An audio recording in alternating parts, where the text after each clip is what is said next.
اللہ کی رضا کی جستجو تھے، اللہ کی رضا کے جستجو تھے، اللہ کی رضا کی تلاش میں ہوتے تھے، اور ظاہر میں دنیا کے اندر مخلوق سے بڑے کمال درجے کا اخلاق سے پیش آتے تھے، باطن میں اللہ کی رضا کی تلاش میں تھے، اللہ کی رضا کی تلاش میں تھے، اللہ کی خوشنودی حاصل کرنا چاہتے تھے۔ یہی سب سے بڑے اللہ کے رسول کی کمال درجے تھے۔ اللہ تعالیٰ کی سوا اور کوئی مقصود نہیں تھے اللہ کے رسول کی۔ تو میرے دوستوں آپ دیکھیں، آپ صلی اللہ علیہ وسلم کو جب اللہ رب العزت نے فرمایا کہ وَإِنَّكَ لَعَلَىٰ خُلُقٍ عَظِيمٍ، حضور صلی اللہ علیہ وسلم نے بھی اپنے زبان مبارک سے ارشاد فرمایا کہ بَعِثْتُ لِأُتِمَّمَ مَكَارِمَ الْأَخْلَاقِ، یعنی خدا نے مجھے اس لیے بھیجا ہے کہ اچھے اخلاق کی تکمیل کر دوں، اچھے اخلاق کی تکمیل کر دوں۔ اسی وجہ سے تو اللہ نے فرما دی میرے دوستوں کہ اللہ پاک پروردگار عالم نے اپنے نبی کے اوپر قرآن کو مکمل کر دی، اپنے نعمتیں مکمل کر دی۔ الیوم اکملت لکم دینکم واتممت علیکم نعمتی ورضیت لکم الاسلام دینا۔ تمہارے دین اسلام کے اوپر اللہ کا راضی ہونا کس کی وجہ سے؟ اللہ کے رسول کی وجہ سے، کہ آج میں نے تمہارے اوپر الیوم اکملت لکم دینکم، تمہارے دین کو کامل مکمل کر دی ہے، واتممت علیکم نعمتی، اور تم پر بھرپور نعمتیں عطا فرمایا۔ کب اللہ کے رسول نے یہ اعلان فرمایا؟ حجۃ الوداع کی دن، حجۃ الوداع کی دن میرے دوستوں اللہ کے رسول نے فرما دی حج کی خطبہ کے اندر، تو الیوم اکملت لکم دینکم واتممت علیکم نعمتی ورضیت لکم الاسلام دینا، اور تمہارے دین اسلام کے اوپر راضی ہو گئے۔ پھر اللہ کے رسول نے بھی فرما دی کہ اللہ تعالیٰ نے مجھے اس لیے دنیا کی اندر بھیجی ہے کہ اچھی اخلاق کی میں تکمیل کر دوں، اچھے اخلاق کی تکمیل کر دوں۔ پھر حضور صلی اللہ علیہ وسلم کی اخلاق کی کوئی مثال نہیں ملتی اس کائنات کے اندر۔ تمام نبی اور انسانوں میں آپ کا اخلاق سب سے بلند ہے، سب سے اعلیٰ ہے، سب سے عظیم ہے۔ اخلاق اللہ رب العزت پھر میں اسی اخلاق کو معیار مقرر کیا، اسی اخلاق کو معیار مقرر کیا۔ اسی وجہ سے فرمایا کہ تم حج کر لو، تم نے کچھ نہیں کیا، تم نے زکوٰۃ دے دی، کچھ نہیں کیا، روزہ، اگر اخلاق نہیں ہے تمہارے اندر، اگر اخلاق نہیں ہے تمہارے اندر، تم نے روزہ رکھ لی ہے، اخلاق نہیں ہے تو کچھ نہیں کیا، تم نے زکوٰۃ دے دی، اخلاق نہیں ہے کچھ نہیں کیا، تم نے صدقہ کر لیا، اخلاق نہیں ہے کچھ نہیں کیا، تم نے تہجد پڑھ لیا، اخلاق نہیں کچھ نہیں، تم نے قرآن کی تلاوت کر لی، تمہارے اندر اخلاق نہیں تو کچھ نہیں، تم نے لمبی لمبی تسبیحاں پڑھتے رہے بڑے نہ مسجد کے اندر جا کر اور لمبی لمبی عبادتیں کرتے رہا، لیکن اخلاق نہیں ہے تو کچھ نہیں، اخلاق نہیں ہے تو کچھ نہیں ہے۔ اخلاقیت سے دین زندہ ہے، اخلاقیت سے دین زندہ ہے۔ اللہ کی رسول نے اخلاق کی تکمیل کر دی ہے، اور جس کی بنیاد پر میرے دوستوں محبت پیار کے علاوہ دین آیا نہیں۔ میرے دوستوں سختی سے کبھی دین نہیں آتے، اسی وجہ سے فرما لا اکراہ فی الدین، دین کے اندر کوئی زبردستی نہیں ہے۔ دین آئیں گے تو اخلاق سے آئیں گے، دین آئیں گے کسے؟ اخلاق سے۔ میرے دوستوں فرمایا حضور صلی اللہ علیہ وسلم نے پھر ارشاد فرمایا کہ قیامت کے دن تم سے مجھ سے زیادہ قرب وہ ہوگا، تم میں سے مجھ سے زیادہ قریب وہ ہوگا جس کا اخلاق اچھا ہوگا۔ قیامت کے دن میرے قریب کون ہوں گے؟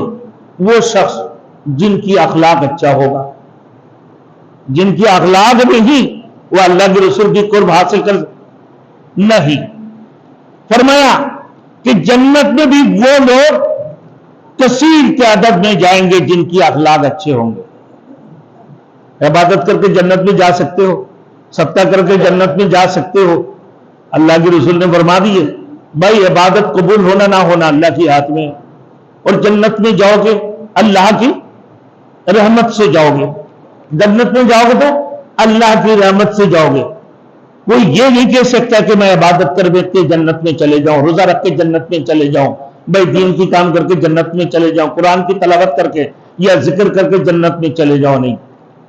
اللہ اپنے رحمت سے جس کو بھیجے، مگر اللہ کی رسول نے حدیث فرما دی کہ جس کی اخلاق اعلیٰ ہوگی، جس کی کردار اچھے ہوں گے، وہ یقیناً جنت میں جائیں گے، اور کثیر لوگ، بے شمار لوگ جنت کے اندر جائیں گے جن کی اخلاق اچھے ہوں گے۔ منافق کے بارے میں کہ اس کی اخلاق کبھی اچھا نہیں ہوگا، اس سے دین کی سمجھ کبھی حاصل نہیں ہوگی۔ جو منافق ہوگا دین کی سمجھ کبھی حاصل نہیں ہوگا۔ حضور صلی اللہ علیہ وسلم نے فرمایا کہ ہر امت، میرے دوستو، ہر امت کا کوئی نہ کوئی، ہر امت کا کوئی نہ کوئی فتنہ ہوتا ہے۔ میری امت کا فتنہ کیا ہے؟ مال ہے۔ ہر امت کا کوئی نہ کوئی فتنہ ہوتا ہے، میرے امت کا فتنہ مال ہے۔ یہ مال میں تباہ ہوگی۔ دیکھو، مال کی لالچ کرو گے تو حرام خوری بھی کرو گے، مال کی لالچ کرو گے سود بھی کھاؤ گے، مال کی لالچ کرو گے رشوت بھی کھاؤ گے، سب کچھ کرو۔ مال کی لالچ کرو گے دوستی کی جگہ قبضہ کرو گے، مال کی لالچ کرو گے بہن بھائی اپنے مسلمان بھائیوں کے حقوق کو بھی لوٹ لو گے۔ تو اللہ کے رسول نے فرمایا ہر امت میں ایک فتنہ ہے، میری امت کی فتنہ کیا ہے؟ مال ہے۔ دوسری فتنہ کیا ہے بھائی؟ اولاد۔ فرمایا کہ ہر امت کا کوئی خاص اخلاق ہوتا ہے، اور میری امت کا خاص اخلاق کیا ہے بھائی؟ حیا ہے۔ میرے امت کا خاص اخلاق حیا ہے۔ جس کے پاس شرم نہیں ہے، جس کی حیا نہیں ہے، اس کے اندر کچھ نہیں ہے۔ دیکھو بھائی، حرام خوری جب کرتا ہے، کوئی کسی سے ادھار لو، بھائی میرے کو ادھار دینا، بولے بھائی پیسے دینا پڑے گا، کیا ہے بھائی؟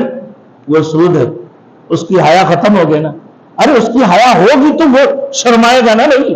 جب حیا ہی نہیں ہوگا، جب حیا ہوگا وہ کبھی رشوت نہیں لے گا، جب حیا ہوگا کبھی سود نہیں کھائے گا، جب حیا ہوگا کسی کا جگہ قبضہ نہیں کرے گا، جب حیا ہوگا کسی کا مال نہیں لوٹے گا،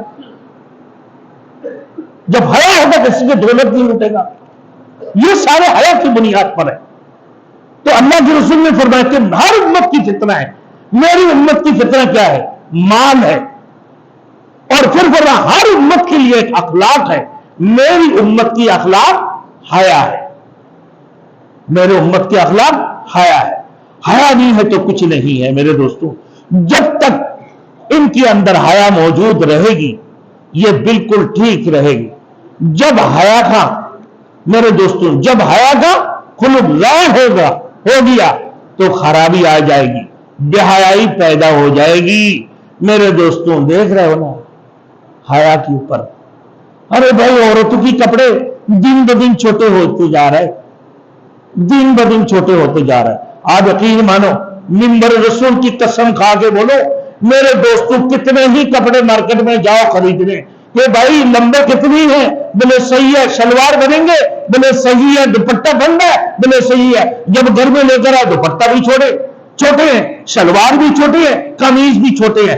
دن بدن عورتوں کی لباس چھوٹے ہوتے جا رہے ہیں، کمپنیاں بھی میرے دوستوں وہ لباس چھوٹے کرتے جا رہے ہیں۔ آپ لے کر آؤ، ٹیلر ہے، عورتیں بیٹھ کر قمیض سے اپنے کاٹنے کے لیے بیٹھی، پتہ چلتا اس کی گولی کے اوپر ہے، حالانکہ لمبی ہونے چاہیے، نہیں ہے میرے دوستوں۔ استین نہیں بن رہا ہے، شلوار صحیح نہیں بن رہا ہے، دن بدن جتنی اچھے قمیص لینے جاؤ لیکن دن بدن چھوٹے ہوتے جا رہے ہیں۔ میرے دوستوں آپ چلتے رہو، پھرتے رہو علاقوں کے اندر، کراچی شہر میں پھرو، آپ دیکھو گے، پوری دنیا میں دیکھو، آپ دیکھو گے ٹک ٹک، یہ آج کل سوشل میڈیا کے اندر میرے دوستوں ایک منٹ آپ نے جو ہے نا یہ شارٹ آنا شروع ہو گئے۔ نعوذ باللہ، نعوذ باللہ۔ اللہ کے اس منبر رسول کی قسم کھا کر بول رہا ہوں میرے دوستوں، اپنے بچوں سے ان سارے چیزوں سے دور رکھو، خبردار خبردار۔ یہ میرے دوستوں یہ شرط تھوڑی دیر کے اندر بات ہی آگے دن کی، تھوڑی دیر کے اندر اچھی بات ہی، اس کی بعد ہی 2 سیکنڈ